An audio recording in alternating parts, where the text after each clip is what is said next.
Bitcoin, Ethereum, Litecoin, ripple, ये सब क्या है? जहाँ देखो यहाँ उसकी बातें हो रही है। बिटकॉइन का प्राइस $60,000 को पार कर गया, 40 लाख रुपए के पार कर गया। रिपल का प्राइस $1 को पार कर गया। एथेरियम का प्राइस $2000 के पार कर गया। फेसबुक के ऊपर, व्हाट्सएप के ऊपर, यूट्यूब के ऊपर, गूगल सर्च के अंदर हर जगह इसकी बातें हो रही है। सब जगह बड़ी बड़ी बातें लिखी हुई है। कोई है जो मुझे समझा सकता है बिल्कुल आसान भाषा के अंदर? लो आ गया मैं आसान भाषा में समझाने के लिए। आपके सारे सवालों के जवाब मैं इस एक ही वीडियो के अंदर दूंगा, लेकिन चुपचाप सुनना होगा। अगर कोई प्रश्न है तो मुझे आप कमेंट कर देना, मैं फिर से प्रकट हो जाऊंगा, क्योंकि ये है क्रिप्टो बाबा। तो चलिए सुनते हैं। नहीं गुरुजी, मुझे तो आप बिल्कुल कंप्यूटर स्क्रीन के ऊपर ही समझाइए। ठीक है बस, तो हम कंप्यूटर स्क्रीन के ऊपर चलते हैं। चलिए।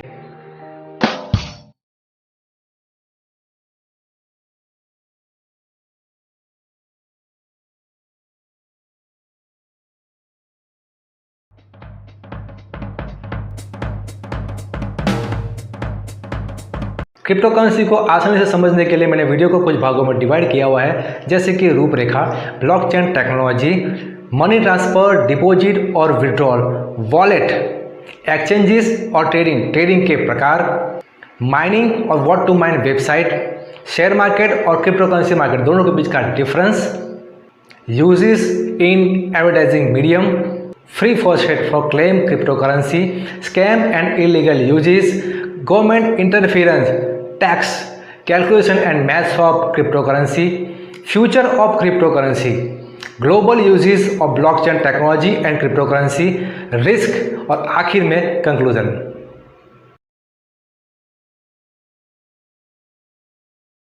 क्रिप्टो करेंसी यानी क्रिप्टो प्लस करेंसी। क्रिप्टो का हिंदी मतलब आभासी होता है, यानी आभासी मुद्रा या चलन जो फिजिकल नहीं है, जिसे देख नहीं सकते लेकिन जिसका अस्तित्व है। यह फिएट करेंसी है, इसे गवर्नमेंट रेगुलेट करती है, जिसे हम सभी प्रकार के ट्रांजैक्शन में यूज़ करते हैं।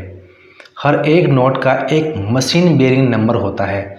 सिक्कों का नंबर नहीं होता है, लेकिन कौन सी साल में कितने सिक्के बने हैं ये अकाउंटेबिलिटी होती है। आरबीआई और भारत सरकार इसे रेगुलेट करता है। इसकी ट्रेडिंग होती है। दो देशों की करेंसी का आपस में ट्रेड होता है। जैसे कि आपने सुना होगा कि डॉलर के सामने रुपए की कीमत में उतार चढ़ाव हुआ, ये करेंसी के ट्रेडिंग से होता है। दूसरी तरफ ये क्रिप्टो करेंसी है, ये प्राइवेट या डिसेंट्रलाइज होती है, जिसे कोई बना सकता है, लेकिन उसका मार्केट में आने के बाद कंट्रोल नहीं कर सकता। उसका कंट्रोल ट्रेडर्स और इन्वेस्टर्स के पास चला जाता है। आपने सुना होगा कि अगर शेयर मार्केट में किसी नई या पुरानी कंपनी को पब्लिक से पैसा लेना है तो वो आईपीओ या एपीओ यानी कि इनिशियल पब्लिक ऑफरिंग या फॉलो ऑन पब्लिक ऑफर के जरिए एक सूचीबद्ध गवर्नमेंट की निगरानी में सेबी के कंट्रोल में आईपीओ या एपीओ की प्रोसेस करता है और वो शेयर एक्सचेंज में लिस्ट होता है। वैसे ही अगर किसी को कोई क्रिप्टो करेंसी या जिसे हम कॉइन भी कहते हैं लॉन्च करना है तो वो एक प्रोस्पेक्ट के साथ आईसीओ यानी कि इनिशियल कॉइन ऑफरिंग निकालता है। पब्लिक का रिस्पांस मिलता है तो वो कॉइन बिकता है, वरना नहीं। 1 महीने के बाद कॉइन किसी क्रिप्टो एक्सचेंज में लिस्ट होता है और उसका ट्रेडिंग स्टार्ट हो जाता है। उस पर्टिकुलर कॉइन की एक निश्चित संख्या होती है और हर एक कॉइन का एक निश्चित ब्लॉक नंबर होता है और क्वांटिटी भी फिक्स होती है, यानी उससे ज़्यादा कॉइन मार्केट में नहीं आ सकते। इसमें ट्रेडिंग में ट्रांसफ़र, विड्रॉ, डिपॉजिट के समय होने वाले हर एक ट्रांजैक्शन में एक यूनिक आईडी जनरेट होती है और वो उस कॉइन के एल्गोरिथम प्रोग्राम पर निर्भर होती है। उदाहरण के लिए कोई एक कॉइन एथेरियम के एल्गोरिथम इथास पर काम करता है तो उसकी हर एक ट्रांजैक्शन इथास नेटवर्क से लिंक होगी, जिसे हम ब्लॉकचेन भी कहते हैं। क्रिप्टो करेंसी और ब्लॉकचेन जैसे शब्द 2009 के बाद डिक्शनरी में शामिल हुए हैं, क्योंकि सबसे पहला ब्लॉकचेन टेक्नोलॉजी से बना एल्गोरिथम बिटकॉइन का था, जो 2009 में सतोशी नाकामोटो नाम के इंजीनियर ने बनाया था। अभी सतोशी नाकामोटो कहाँ है, कैसा दिखता है, ये एक पहेली बनी हुई है। इतना बड़ा काम करने के बाद ये ऐसे लोगों में शामिल होते हैं जो अपनी पहचान छुपाते हैं। जब बिटकॉइन बना था तब उसकी एक बिटकॉइन की मार्केट प्राइस 25 पैसे थी। इसका बनाने का उद्देश्य एडवर्टाइज इंडस्ट्रीज, डिजिटल पेमेंट में छोटी लेन देन, restaurant, coffee shop, parlour, cinema वगैरह में करना था। मगर समय बीतता गया, ये एल्गोरिदम सबको इतना पसंद आया कि उसकी डिमांड बढ़ने लगी। वजह थी ट्रांजैक्शन की स्पीड और ट्रांसपेरेंसी। एक व्यक्ति के वॉलेट से दूसरे व्यक्ति के वॉलेट में ये बिटकॉइन सीधा ट्रांसफ़र होता है, बिना किसी बिचौलिए के, बिना कोई रेगुलेशन के। इसे P2P ट्रांजैक्शन भी कहते हैं। बाद में कुछ एक्सचेंज की भी शुरुआत हुई जिसमें बिटकॉइन की ट्रेडिंग शुरू हुई। बिटकॉइन मदर करेंसी है और इसके जैसी 3000 से भी ज़्यादा क्रिप्टो करेंसी अलग अलग एक्सचेंज में ट्रेड होती है, जिसमें कुछ पॉपुलर क्रिप्टो करेंसी है जैसे कि Ethereum, ripple, Monero, Litecoin, Dogecoin आदि। चलिए अभी ब्लॉकचेन को समझ लेते हैं। ये एक ऐसी चेन है कि जो एक प्रोग्राम के द्वारा ऑटोमेटिक रन होती है, जिसमें सेंडर रिसीवर के बीच में एक सीधा नेटवर्क होता है। जो भेजे गए कॉइन एक नॉमिनल फीस लेकर इंफॉर्मेशन के विविध लेवल को जांचने के बाद ट्रांजैक्शन पूरा करता है। इस फीस को ब्लॉकचेन फीस भी कहते हैं। हर एक ट्रांजैक्शन का जो आपको स्क्रीन पे दिखाई दे रहा है उस तरीके का एक आईडी नंबर होता है, जिसकी पूरी डिटेल्स आप नेटवर्क पर चेक कर सकते हैं। ये नेटवर्क को मिटाया नहीं जा सकता क्योंकि ये ऑटोमेटिक ही यूजर्स के मोबाइल या कंप्यूटर में क्रिएट होता है। इसके फ़ायदे, बहुत ही कम समय में कॉइन ट्रांसफ़र होते हैं, ट्रांजैक्शन सिक्योर है, सीक्रेट है, फीस बहुत कम लगती है, बड़ी से बड़ी अमाउंट भी एक छोटी सी फीस में ट्रांसफ़र हो जाती है। वॉलेट, हमें पता है कि सभी कॉइन और उसके फ्रैक्शन का एक ब्लॉक नंबर होता है, यानी कितने और कौन से कॉइन कहाँ ट्रांसफ़र होंगे वो डिजिटली मैनेज होता है। तो उसे ऑपरेट और क्रिप्टो करेंसी को स्टोर करने के लिए एक माध्यम की ज़रूरत होती है, जिसे क्रिप्टो वॉलेट भी कहते हैं, जो वेब या एप्लीकेशन के फॉर्म में होते हैं, जिसके माध्यम से ट्रांजैक्शन हो सकती है। डिपॉजिट, विड्रॉल और फिएट करेंसी को भी डिजिटल एसेट में बदला जा सकता है। और एक्सचेंज और वॉलेट के संयोजन से आपके पैसे भी क्रिप्टो करेंसी में भी बदला जा सकता है। क्रिप्टो करेंसी को भी पैसों में तब्दील किया जा सकता है और बैंक में भी विड्रॉल लिया जा सकता है, और वो भी बहुत ही कम फीस में, एक व्यक्ति के वॉलेट से दूसरे व्यक्ति के वॉलेट में और एक देश से दूसरे देश में भी। आजकल बहुत सी बैंक भी इस टेक्नोलॉजी को अपना रही है और ट्रांजैक्शन को आसान बना रही है। ब्लॉकचेन टेक्नोलॉजी एक फ्यूचर टेक्नोलॉजी है जिसका व्याप दिन ब दिन बढ़ता ही जाएगा। समय के साथ लेन देन के पैमाने भी बदले, तरीके भी बदले। आज मनी ट्रांसफ़र के कई तरीके मौजूद हैं, जैसे कि NEFT, RTGS, IMPS, Swift transfer. वैसे ही ब्लॉकचेन भी इन तरीकों में शामिल हो गया है और वो सबसे लेटेस्ट और फास्ट है। एक वॉलेट से दूसरे वॉलेट में पैसे या कॉइन ट्रांसफ़र करने के लिए रिसीवर का वॉलेट एड्रेस की ज़रूरत होती है। उसे कॉपी करके सेंडर को भेजा जाता है।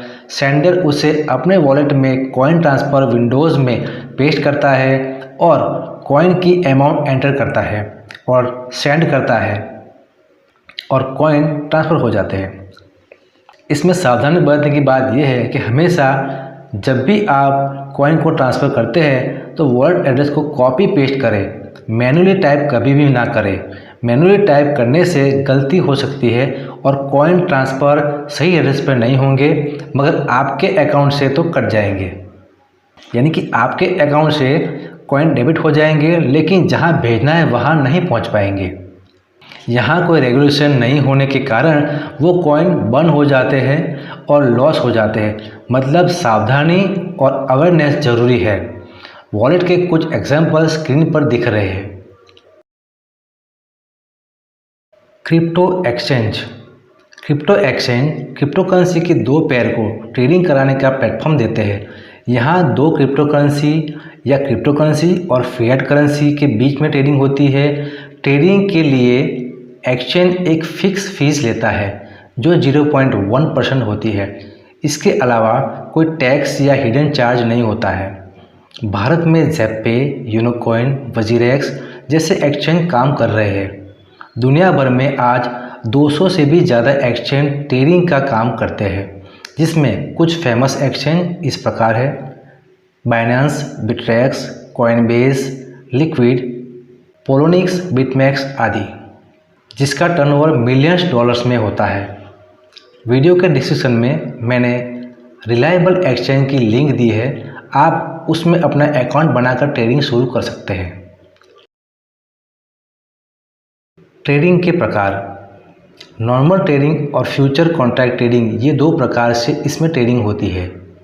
नॉर्मल ट्रेडिंग में कोई लीवरेज नहीं मिलता है और पहले बाय फिर सेल कर सकते हैं। फ्यूचर कॉन्ट्रैक्ट ट्रेडिंग में बाय या सेल दोनों में से कुछ भी आप पहले कर सकते हैं। फ्यूचर कॉन्ट्रैक्ट ट्रेडिंग में लीवरेज लिमिट मिलती है, यानी आप अपने बैलेंस से भी कहीं गुना ज़्यादा पैसों का ट्रेडिंग कर सकते हैं। जितना लीवरेज ज़्यादा उतना रिस्क ज़्यादा। Coin market cap website coinmarketcap.com। Coin market cap एक प्राइवेट संस्था है जो दुनिया भर में लॉन्च क्रिप्टो करेंसी की हर एक डिटेल्स का लेखा जोखा रखता है, जैसे कि पर्टिकुलर कॉइन या क्रिप्टो करेंसी की मौजूदा प्राइस, उसका market capitalization, total supply, coin mineable है कि नहीं, कौन कौन से एक्सचेंज में ट्रेड होता है और कौन कौन सी करेंसी के साथ में इसके पैर है, उसका चार्ट, कॉइन की वेबसाइट, वॉलेट, ट्रेडिंग वॉल्यूम आदि। और सबसे बड़ा काम उसका कॉइन के परफॉर्मेंस और कैपिटलाइजेशन के हिसाब से उसकी रैंकिंग करना है, कौन सा कॉइन कौन से नंबर पर है। अभी आप स्क्रीन के ऊपर देख सकते हैं कि नंबर 1 के ऊपर बिटकॉइन, नंबर 2 के ऊपर एथेरियम, वैसे ही सभी कॉइन का रैंक दिया है। इस प्लेटफॉर्म से आप सब कुछ जान सकते हैं। इन्वेस्टमेंट करने से पहले लोग इसी वेबसाइट को कॉइन की हेल्थ परखने के लिए प्रेफर करते हैं। वैसे तो स्टॉक मार्केट और क्रिप्टो करेंसी मार्केट के अंदर ट्रेडिंग के हिसाब से देखा जाए तो ज़्यादा कुछ डिफरेंट नहीं है, लेकिन फिर भी उसके स्ट्रक्चर और काम के हिसाब से कुछ डिफरेंस है, जो कि इस प्रकार है। एक तरफ हम स्टॉक मार्केट को लेते हैं तो दूसरी तरफ हम क्रिप्टो करेंसी मार्केट को लेते हैं। स्टॉक मार्केट के एक्सचेंजेस सेंट्रलाइज होते हैं। क्रिप्टो करेंसी मार्केट के एक्सचेंजेस सेंट्रलाइज और डिसेंट्रलाइज दोनों तरीके के देखे जाते हैं। सेंट्रलाइज एक्सचेंज जैसे कि बाइनेंस जैसे एक्सचेंज और डिसेंट्रलाइज यानी कि FTX जैसे एक्सचेंज। स्टॉक मार्केट में एक्सचेंजेस का कंट्रोल गवर्नमेंट करती है। क्रिप्टो करेंसी मार्केट में एक्सचेंजेस का कंट्रोल कोई कंपनी या तो फिर वो ऑटोमेटिकली होता है। स्टॉक मार्केट में ट्रेडिंग पर brokerage, SEBI fees, security transaction charges, 18% GST, exchange fees जैसे 5 प्रकार के चार्जेस लगते हैं। क्रिप्टो करेंसी मार्केट के अंदर यहाँ पर सिर्फ 0.1% से लेकर के 0.2% ट्रांजैक्शन चार्जेस लगता है। अगर आप बैंक पे ट्रांसफ़र करते हैं, आप बैंक पे विड्रॉल लेते हैं तो आपको GST पे करना पड़ता है। स्टॉक मार्केट में आप इंटरनेशनल ट्रेड नहीं कर सकते हैं, उसके लिए आपको अलग से अकाउंट चाहिए। क्रिप्टो करेंसी मार्केट में सभी ट्रेड इंटरनेशनली ही होते हैं। स्टॉक मार्केट में वॉलेटिलिटी कम है। Crypto currency market highly volatile market है, यानी कि उतार चढ़ाव बहुत ही ज़्यादा होता है। शेयर मार्केट में हर एक शेयर की upper circuit lower circuit limit बंधी होती है, यानी कि उस प्राइस से ऊपर या नीचे होने पर उस शेयर का ट्रेडिंग रुक जाता है। क्रिप्टो करेंसी मार्केट में कोई अपर सर्किट लिमिट या लोअर सर्किट लिमिट नहीं होती है, जिससे कॉइन एक दिन में 3000% से भी ऊपर बढ़ जाते हैं। स्टॉक मार्केट का मार्केट कैप देश के हिसाब से सीमित होता है। क्रिप्टो करेंसी मार्केट में ग्लोबली ट्रेड चलता है, जिसके कारण बहुत बड़ा मार्केट कैपिटलाइजेशन है। स्टॉक मार्केट में गवर्नमेंट रेगुलेशन के कारण स्कैम होने के चांसेस बहुत ही कम रहते हैं। क्रिप्टो करेंसी मार्केट में स्कैम होने के चांसेस है, मगर स्टैंडर्ड क्रिप्टो करेंसी में रिस्क बहुत ही कम है, जैसे कि बिटकॉइन, एथेरियम। स्टॉक मार्केट में ट्रेडिंग टाइम और मार्केट के शुरू बंद होने का समय निश्चित होता है। क्रिप्टो करेंसी मार्केट के एक्सचेंजेस 24/7 चलते रहते हैं, यहाँ पर कोई छुट्टी या हॉलीडे नहीं होता है। Use of cryptocurrency and blockchain technology. P2P transaction में, क्रिप्टो एसेट और पैसों के लेन देन में, बैंकिंग सेक्टर में, इंटरनेशनल मनी ट्रांसफ़र में, कॉमर्शियल यूज़ जैसे कि store, parlour, theatre, hotel and restaurant, casino के अंदर टोकन मनी के रूप में, एप्लीकेशंस में टोकन के रूप में, एफडी और बॉन्ड में, नेटवर्क मार्केटिंग में, डिजिटल इंडस्ट्री में विविध एल्गोरिदम और प्रोग्रामिंग में, डिफरेंट वेबसाइट में एडवर्टाइजिंग मीडियम के रूप में, गेमिंग में रिवार्ड देने के लिए, और हाल ही में कोरोना वायरस को फैलने से रोकने के लिए, जैसे कि आप स्क्रीन के ऊपर देख रहे हैं, कोविड-19 के पासपोर्ट के रूप में। जैसे जैसे लोग अवेयर हो रहे हैं वैसे वैसे ब्लॉकचेन टेक्नोलॉजी का यूज़ बढ़ता जा रहा है। Free faucet and claim crypto currency. आज मार्केट में बहुत सी वेबसाइट है जो उसकी विजिट करने से आपको कुछ कॉइन फ्री में देती है, उसे फॉसेट कहते हैं, जिसकी विस्तृत जानकारी मेरे आने वाले ब्लॉग में दूंगा। अगर आपको फ्री में क्रिप्टो करेंसी कमाना है तो डिस्क्रिप्शन में दी हुई लिंक से ज्वाइन होकर के कॉइन क्लेम कर सकते हैं। अगर आप किसी को रेफ़र भी करते हैं तो भी आपको रेफर बोनस मिलेगा, जिससे आप बिना इन्वेस्टमेंट के भी लाखों रुपये अर्न कर सकते हैं। वीडियो की लिंक भी डिस्क्रिप्शन में दी हुई है, तो ज़रूर ज्वाइन करें। Scam and illegal uses. Crypto currency के ऊपर किसी का अंकुश नहीं है, इसलिए बाज़ार में अभी स्कैम और इलीगल एक्टिविटीज़ क्रिप्टो के फॉर्म में देखने को मिलती है। हैकर्स और किडनैपर क्रिप्टो के फॉर्म में पैसे मांगते हैं, ऐसे न्यूज़ आपने सुने होंगे। इससे गोपनीयता बनी रहती है, इसलिए ऐसी एक्टिविटीज़ में इसका उपयोग होना आम बात है। बिटकॉइन की प्राइस में तेज़ी से बढ़ोतरी हो रही है, ऐसे में लोग इससे आकर्षित हैं और इसका फ़ायदा उठाकर कुछ बुरे वेब डेवलपर्स ऐसी वेबसाइट और एप्लीकेशन बनाकर लोगों को स्कैम का भोग बनाते हैं। आजकल प्ले स्टोर पर 1 लाख से भी ज़्यादा ऐसी एप्लीकेशन है और वेबसाइट की तो गिनती ही नहीं है। मेरा आप सबसे निवेदन है कि ऐसी वेबसाइट्स, ऐसी एप्लीकेशन और ऐसे स्मार्ट कॉन्ट्रैक्ट के नाम के ऊपर एक भी रुपया मत डालें। निवेश करना है तो डायरेक्ट आप बिटकॉइन के अंदर निवेश करें, जिससे आपका पैसा सुरक्षित रहेगा और रिस्क बहुत ही कम रहेगा।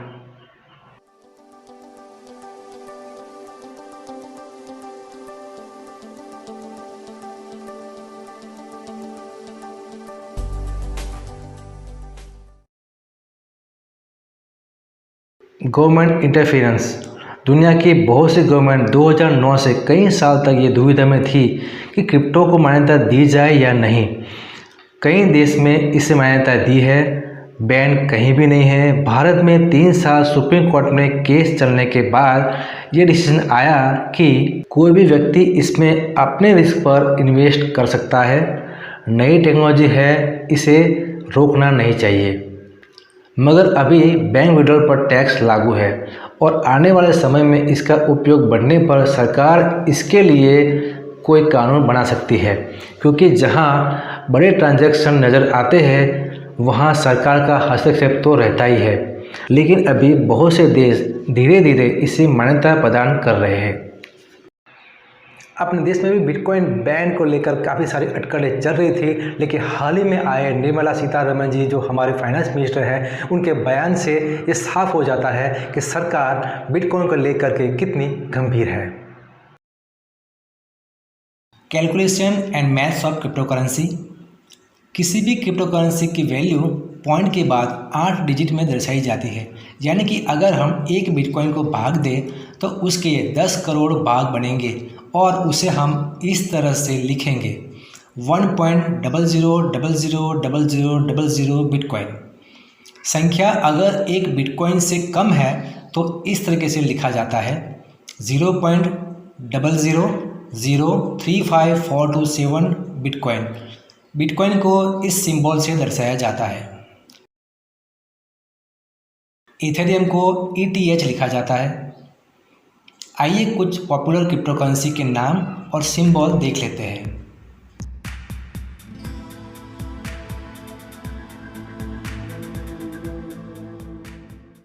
अगर समझो आपके पास 0.00357245 बिटकॉइन है तो आपकी अभी की प्रेजेंट वैल्यू INR के अंदर यानी कि इंडियन रुपीज़ के अंदर कितनी होगी वो निकालना है तो आप गूगल में BTC to INR लिखेंगे तो सीधा ये टैब खुल जाएगा।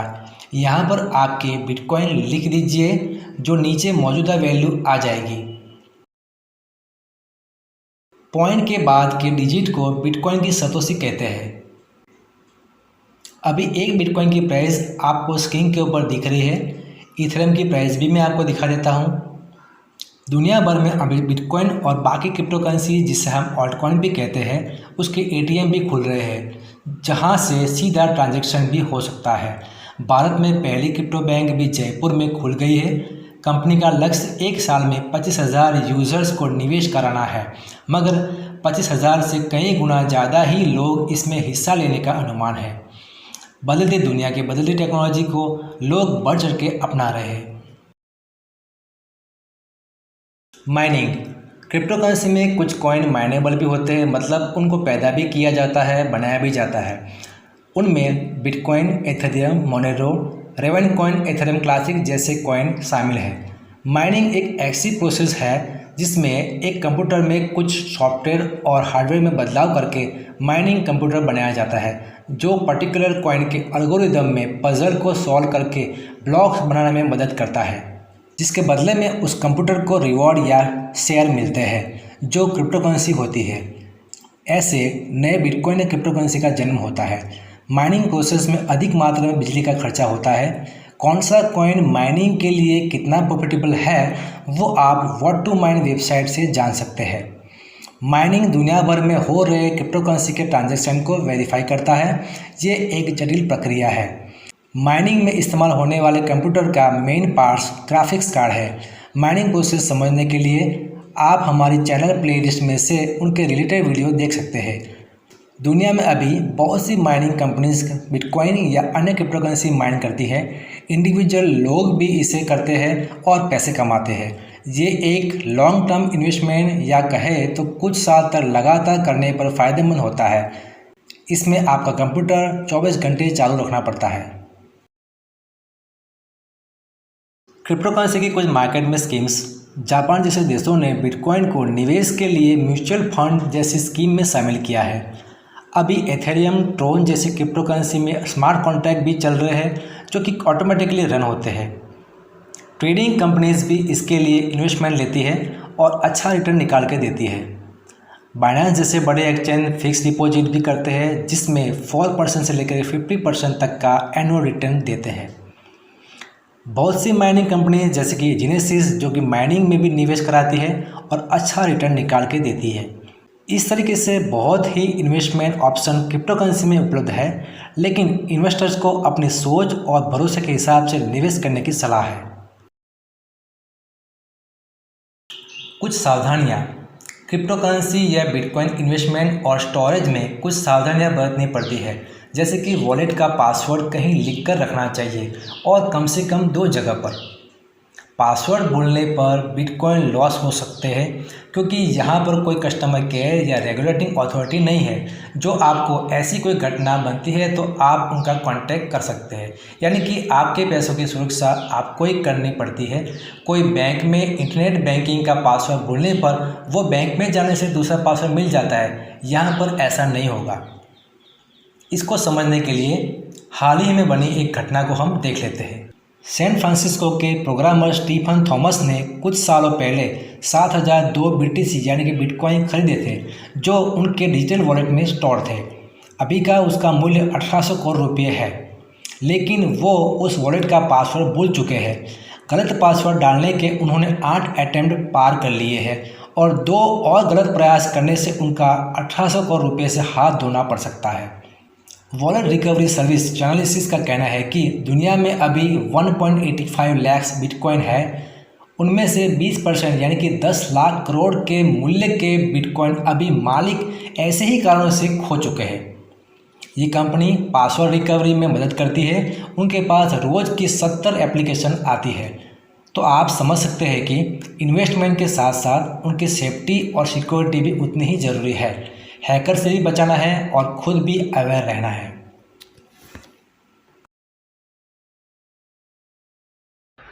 स्क्रीन के ऊपर जो चार्ट दिख रहा है उसमें बिटकॉइन की प्राइस जो आपको ऊपर जाते हुए नज़र आ रही है, लेकिन वैसे ही एक्सचेंजेस के ऊपर जितने भी बिटकॉइन होल्ड है वो आपको नीचे गिरते हुए नज़र आ रहे हैं। मतलब क्या हुआ? मतलब ये हुआ दोस्तों कि जो भी इन्वेस्टर्स हैं वो अपने बिटकॉइन जो है वो एक्सचेंजेस की बजाय यानी कि ट्रेडिंग करने की बजाय वो अपने बिटकॉइन अपने पर्सनल वॉलेट के अंदर रख रहे हैं।